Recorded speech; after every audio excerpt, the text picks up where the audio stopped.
This tied on a variety of hooks.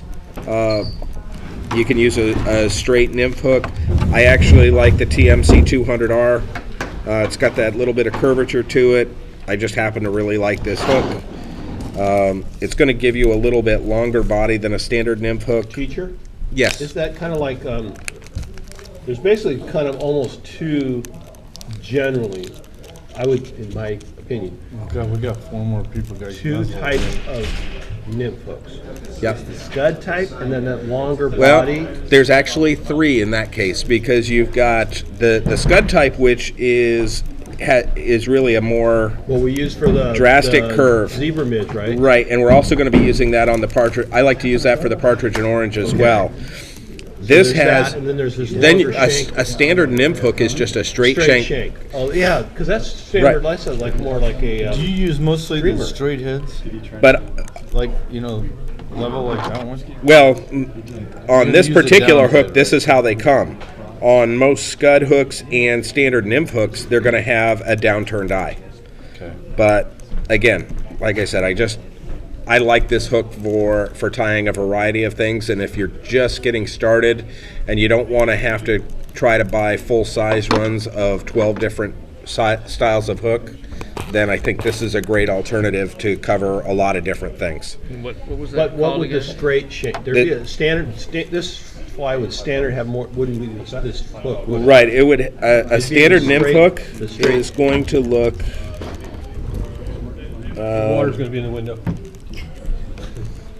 standard nymph hook is going to look beautiful, thank you. Is going to be more like What that. is it called? It's not. It's almost a dry fly hook, isn't it? It's very similar. It's just got a little bit heavier wire to it. Heavier wire. Yeah. So this is a Mustad 3906B, which is a wet fly hook. The dimensions are very close to the nymph hook. Again, just really not that much difference Why do between. you want a down eye versus the other? It just has to. Well, first of all, it's a little bit easier when you're tying the head. The upturned eyes tend, especially on dry flies, tend to get caught up in the hackle a little bit. But so anyway, with doing this, I'm going to go ahead and use brown thread. And what I did was I went ahead and I've already put the bead Okay. up, and I've slid it up behind the eye. This is it. He's starting. So. And so I'm going to go ahead and I'm going to tie in the thread right behind the eye. And I'm just going to wind that back.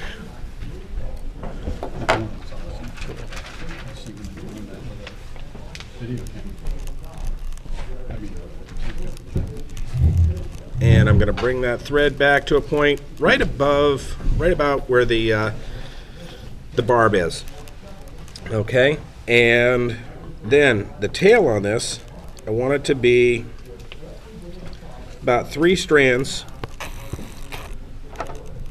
of pheasant tail. So I'm just going to kind of pick in there with the tip of my scissors. This is one of those instances where having a finer pair of scissors is a nice thing, because you can get in and separate them a little bit, the individual fibers, and see what you've got. So I'm going to add one more in there. And I want those tails to be all about the same length. And I want those to be just a little bit longer than the gap of the hook. So I've got those lined up. Gonna go ahead, tie that in with 1 to maybe 2 turns. And then I'm going to take the thread and I'm going to come underneath the tails. So you're pointing Just it once. forward? The tail, the fine tips of the tail are extended off the back, Okay. and then I've got more material extended forward.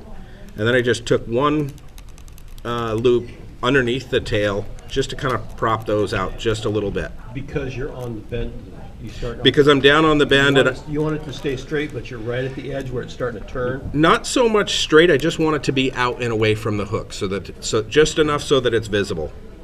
Okay, and then I'm going Want to the go. feathers apart. Yep. So Because you if you look at, manipulate it at this point.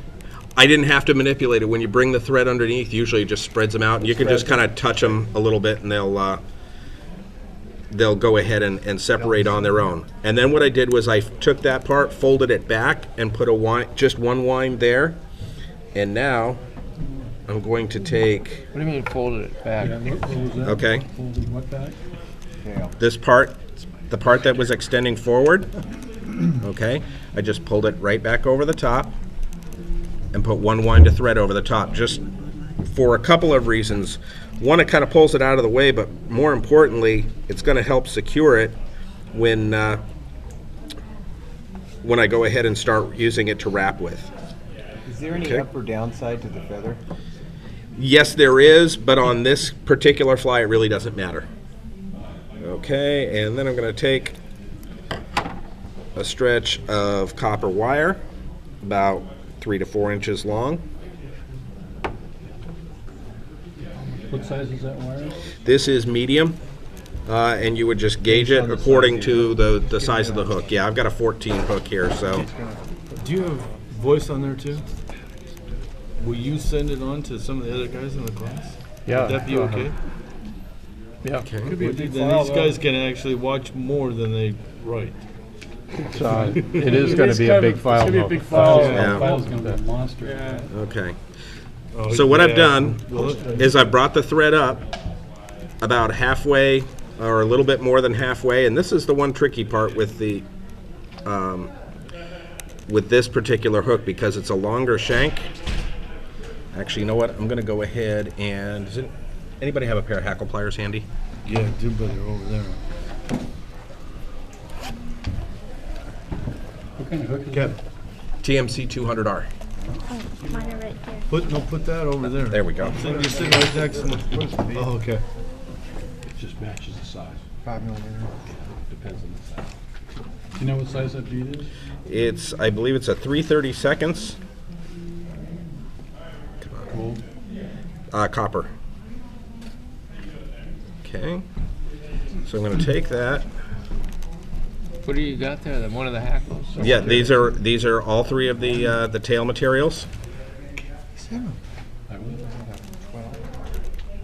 Oh, you got them all together? Yeah. And this is not going to get me all the way up there. How many strands do you have? You said 3? Yeah. But what I would normally do is I should have gone in and grabbed a longer tail segment.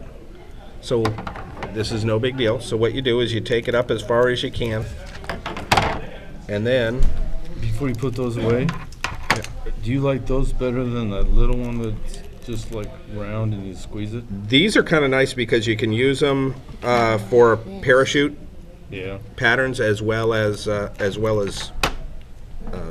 standard hackles. So all I'm going to do is I'm just going to take another section. Okay, tie that in. That's the copper wire?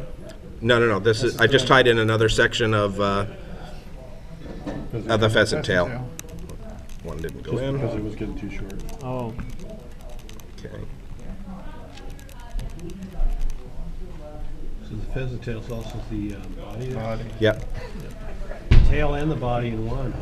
So originally what you were saying was you should have selected a piece that was a little bit longer. Yeah. Yeah. The one he got short, he just had it. That's the tail, the end, and then the case. And what's the name of the tool? It's got That's a hinged hack. I think I have one of these. I'm not. It's pretty cool. Now you can also twist the those the fibers, the tail fibers too, if you want. What's the advantage? It's just going to bulk up the body a little bit. Okay, and now I'm going to trim that excess away.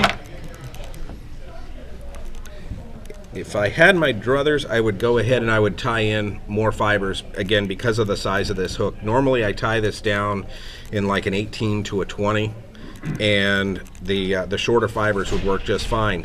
Now what I'm doing though is so we've got the body in there, and I'm going to take the copper wire and wind it like we have in the past, but I'm going to wind it in the opposite direction.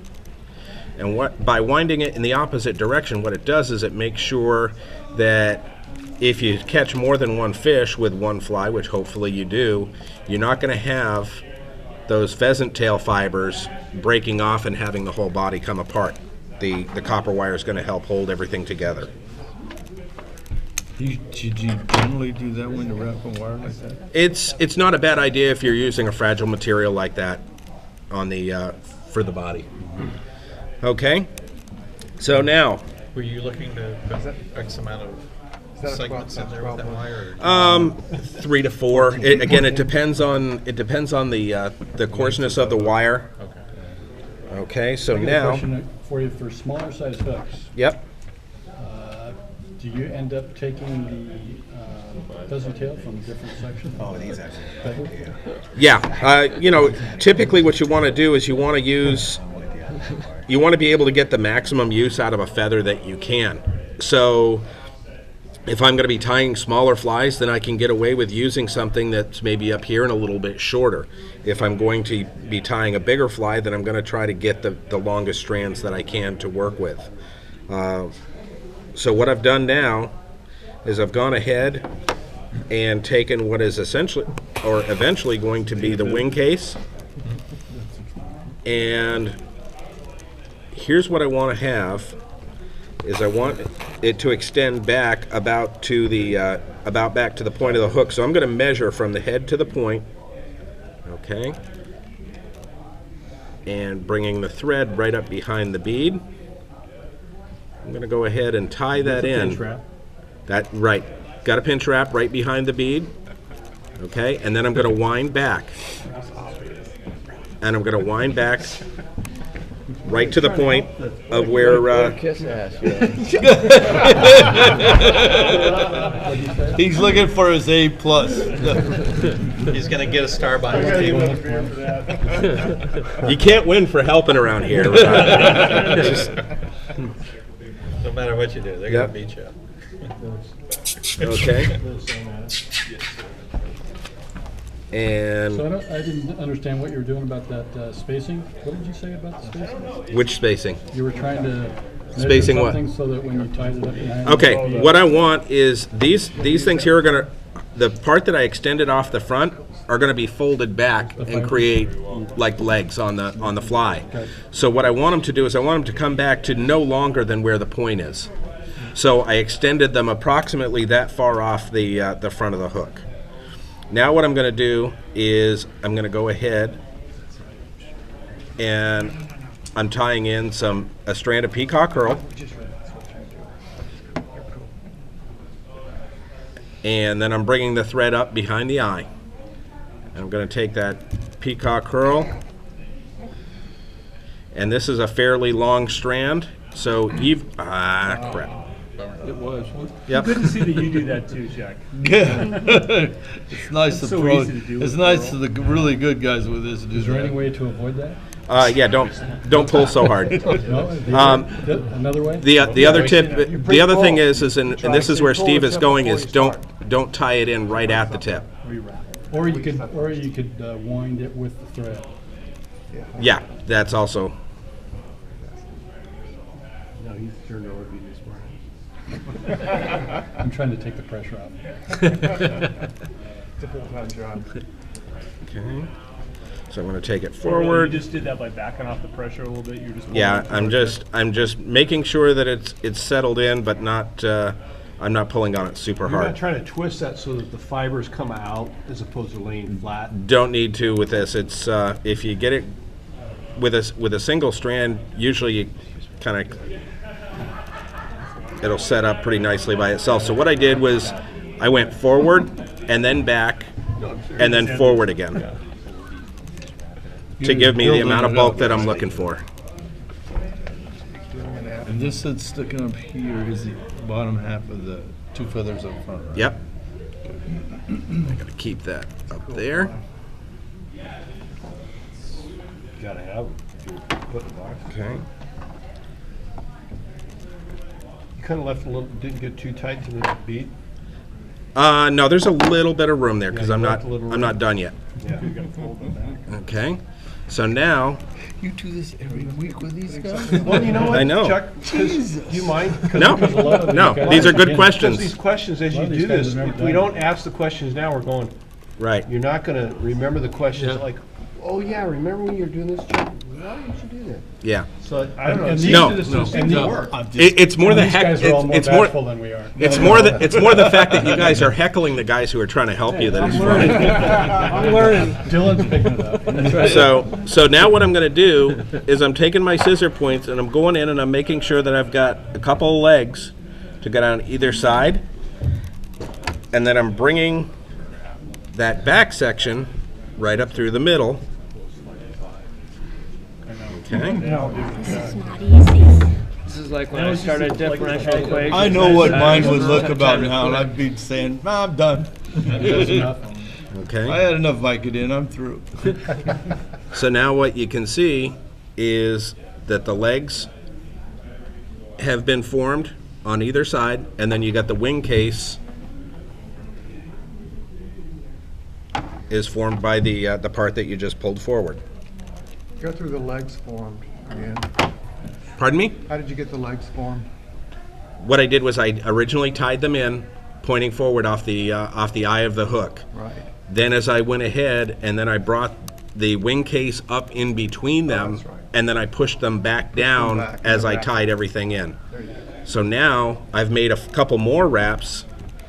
After I tied everything in, I went ahead and put in a couple of more wraps of thread so that now I'm right tight right behind the eye. But by not going up too tight before, it lets that thread sit in behind the eye so it doesn't create too much thread bulk there, so that you're really seeing. 14 TMC 200R. I'll give you Do the little hand $1.50 twist. I'll give you $1.75. I'll give you we got $2. Okay?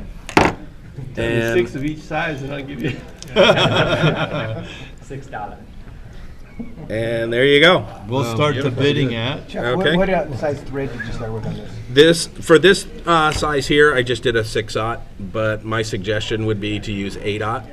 Any particular thread you like?